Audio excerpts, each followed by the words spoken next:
Good evening, everyone. Welcome to the channel. Before I begin, here are my disclaimers. Today I am going to give you an update about TIANQI Lithium interim report.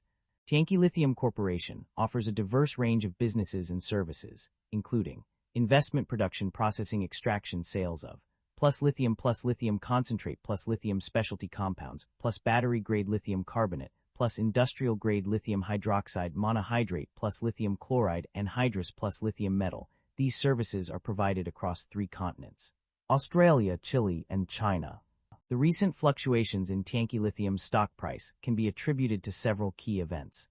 In early 2025, the company reported its first quarterly profit in 5 quarters, thanks to increased production volumes and cost reduction initiatives. This turnaround was accompanied by stabilizing lithium carbonate prices, which rose by 8% from late 2024 levels. Additionally, TIANQI Lithium initiated a lithium sulfide pilot project in September 2025, indicating the company's focus on next-generation battery materials. These positive developments contributed to a significant increase of 42.55% in the stock's year-to-date performance for 2025. However, the overall negative performance in 2024, marked by a net loss of 7.905 billion yuan and a decline in lithium product prices, tempered the company's stock price growth. The primary drivers of revenue growth or decline can be summarized as follows. Revenue growth drivers. The main drivers of revenue growth are the increasing demand for power batteries, lithium iron phosphate batteries, and solid-state batteries. The growth in new energy vehicle sales, particularly in China, is also a significant contributor to revenue growth. Additionally, government policy support, technological advancements, and production capacity ramp-up have contributed to the increase in revenue. Revenue decline drivers. The primary drivers of revenue decline are the decrease in sales prices of lithium products due to market conditions, leading to a decline in gross profit margin. The decrease in sales of lithium compounds and derivatives, as well as lithium concentrates, has also contributed to the decline in revenue. Net income and profit margins. A comparative analysis, the financial summary, reveals a significant decline in net income and profit margins for the company. In 2024, net income decreased by 42.4%, while profit margin dropped by 23.17%. The main contributor to this decrease was the drop in sales prices of lithium products due to market conditions.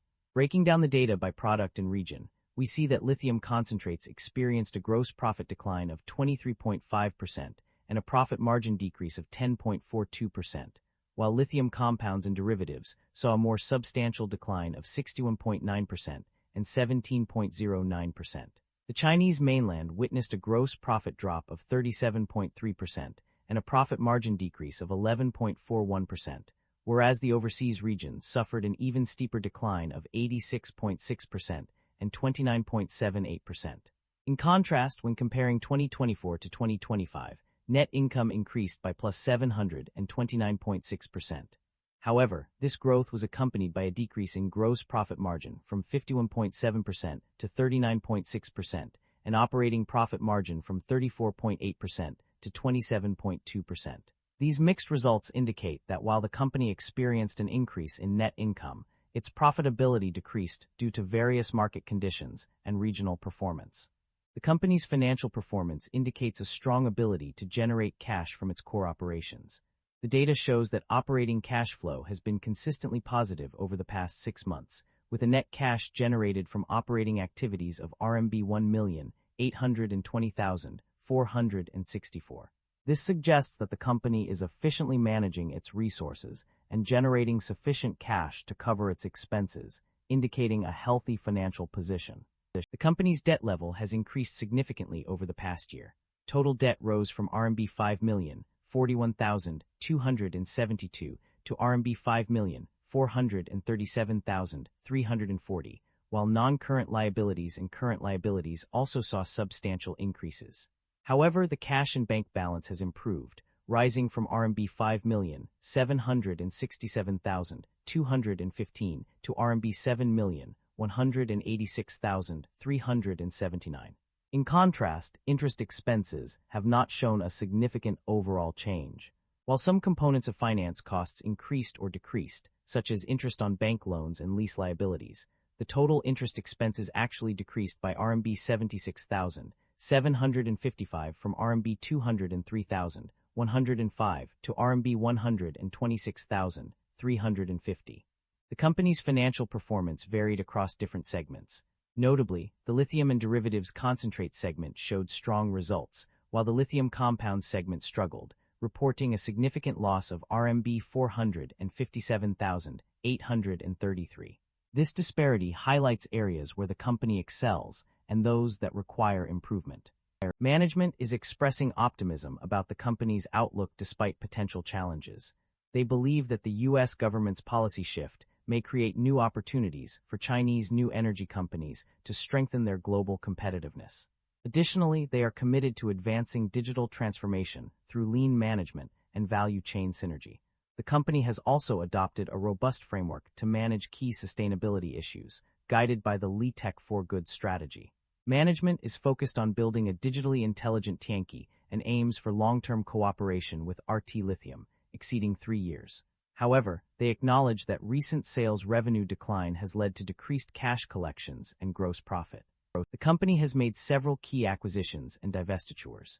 Key acquisitions include the partnership agreement with Corporación Nacional del Codelco, the purchase of 100% equity interest in TIANQI for RMB 24 million, and the acquisition of Winfield's assets in Australia for RMB 23 million.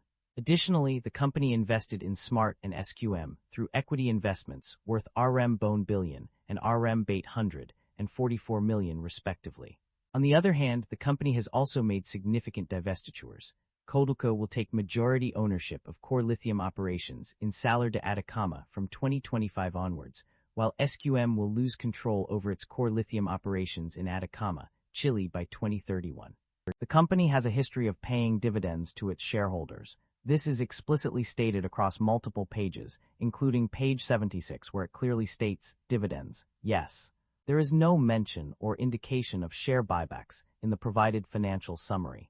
Concerns about inventory buildup and supply chain disruption exist. The financial summary reveals that there are valid concerns regarding inventory buildup and supply chain disruption. On page 37, both issues are acknowledged as concerns. Similarly, on page 189, a significant increase in raw materials suggests potential inventory buildup worries. While some pages do not directly mention these issues, the overall trend indicates that inventory management and supply chain efficiency may be areas requiring attention to prevent disruptions and optimize costs. That concludes the financial summary for TIANQI Lithium. Feel free to comment below, and I will be happy to answer them when possible.